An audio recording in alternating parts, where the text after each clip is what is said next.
یہاں ہماری اکیڈمی میں ایک بریلوی مفتی نے فون کیا ایک دن،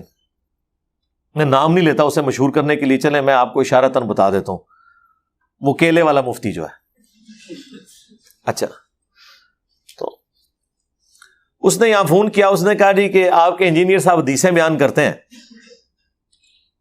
اور اب وہ جو برار بھائی نے نا جو فون سن رہے تھے نا، انہوں نے اس کی وہ آڈیو اونچی کر دی تاکہ میں بھی سن لوں۔ مجھے کہنے لگا جی اس طرح فون آیا، تو پہلے تو کافی دیر تک لگا رہا، میں نے کہا کس سے لگے ہوئے، اس نے جب آواز اونچی کی مجھے سمجھ آ گئی، میں نے کہا یہ تو عالم دین ہے، تو اور عالم دین ہم سے یہ پوچھ رہا ہے کہ جی وہ انجینئر صاحب نے ویڈیو میں بیان کیا ہے، اپنے پمفلٹ میں بھی انہوں نے لکھا ہے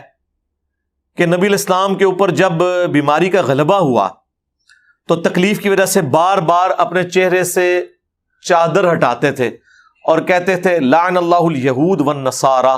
اتخذوا قبور انبیاء مساجدا، اللہ کی لعنت ہو یہود و نصارہ پر کہ انہوں نے نبیوں کی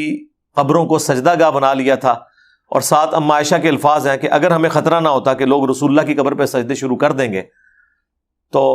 ہم زائرین کی زیارت کے لیے اس قبر کو اوپن چھوڑ دیتے۔ تو یہ باقی الفاظ تو مل گئے ہیں، لیکن یہ جو الفاظ ہیں کہ حضور گھبراہٹ کی وجہ سے اپنے چہرے مبارک سے چادر ہٹاتے تھے، یہ تو بخاری مسلم میں موجود ہی نہیں ہے۔ تو یہ رسول اللہ پہ جھوٹ باندھا ہے آپ کے انجینئر صاحب نے، انہیں کہ رجوع کریں۔ اب جس کو تھوڑا بہت بھی علم حدیث ہے نا، تو اسے یہ بات پتہ ہے کہ بخاری مسلم جو پرنٹ ہو رہی ہے نا عربی میں، اس میں ہر حدیث کے اینڈ پہ نا اس حدیث کے جو باقی طرق ہیں نا ان کے نمبر بھی لکھے ہوئے ہوتے ہیں۔ ایک جاہل آدمی بھی ڈھونڈ سکتا ہے جسے تھوڑا سا پتا ہے اور ہمارا اسٹوڈنٹ ہے وہ، پر خیر جاہل تو رہے گا ہی نہیں نا، وہ تو مفتی کو بھی پیچھے چھوڑ جائے گا، لیکن علماء کو تو پتا ہوتا ہے۔ تو میرے پاس تو ریئل ٹائم وہاں عربی والی بخاری مسلم پڑھی تھی، میں نے کہا اس کو کہہ کے ذرا نمبر پڑھے، ہمیں تو پتا تھا، اس نے کہا جی پمفلٹ پہ یہ نمبر لکھا ہوا ہے، تو وہ پمفلٹ والا نمبر اس نے کہا کہ یہ دیکھو اس میں الفاظ کوئی نہیں ہے، تو میں نے کہا میں نے اس کو اشاروں سے کہا کہ اسے یہ بتاؤ کہ یہ اینڈ پہ نا وہ نمبر لکھے ہوئے، تو اس نے پھر اس کو بتایا کہ اس کے اینڈ پہ آپ دیکھ رہے ہیں باقی طرق کے نمبر بھی لکھے ہوئے ہیں، کیا آپ نے وہ چیک کیے؟ کہتا نہیں، تو ان کا ان کو چیک کرو، چیک کیے تو اس میں الفاظ موجود تھے، ٹھیک ہے۔ تو ہم پہ فوراً الزام لگا دیتے ہیں کہ جی اے جناب کولوں گلا بیان کرتا ہے، ٹھیک ہے۔ پھر ہم پتہ ہے رجوع کر لیتے ہیں، جب رجوع کرتے ہیں تو وہ رجوع پھر بڑا خطرناک ہو جاتا ہے، ہاں وہ پھر رجوع ہم کوئی ایک سٹیپ آگے لے جاتے ہیں۔ ہمیں کہتے تھے جی وہ جی مفتی تقی عثمانی صاحب نے بھی وہ امیر شام کے دفاع میں کتاب لکھی اور اس میں انہوں نے سارے دیوبندیوں کی کہانی کرا دی کہ جی کوئی سب و شتم کی روایت نہیں، ایک ملتی ہے حدیث، وہ بخاری کے اندر ملتی ہے، اور اس میں بھی سب کے الفاظ ہیں اور سب کا مطلب تنقید ہوتا ہے۔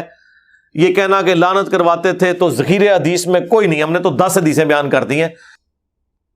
تو مسلم شریف میں 6229 نمبر حدیث میں موجود ہے، وہی حدیث ہے، اس کا ایک طریق ہے، اس میں الفاظ ہے، اس نے آل مروان نے سال ابن سعد السعدی سے کہا کہ کہو لعن اللہ ابو تراب،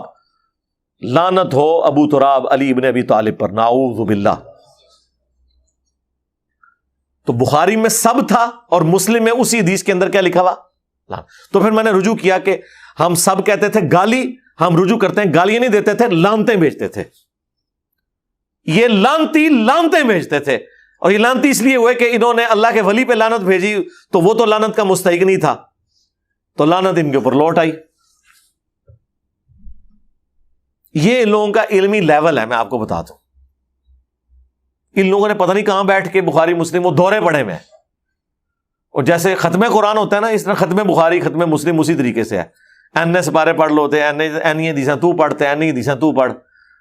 کوئی 40 دی سپیڈ نال تے کوئی 100 دی سپیڈ نال۔ تو میں اس لیے آپ کو بتاتا ہوں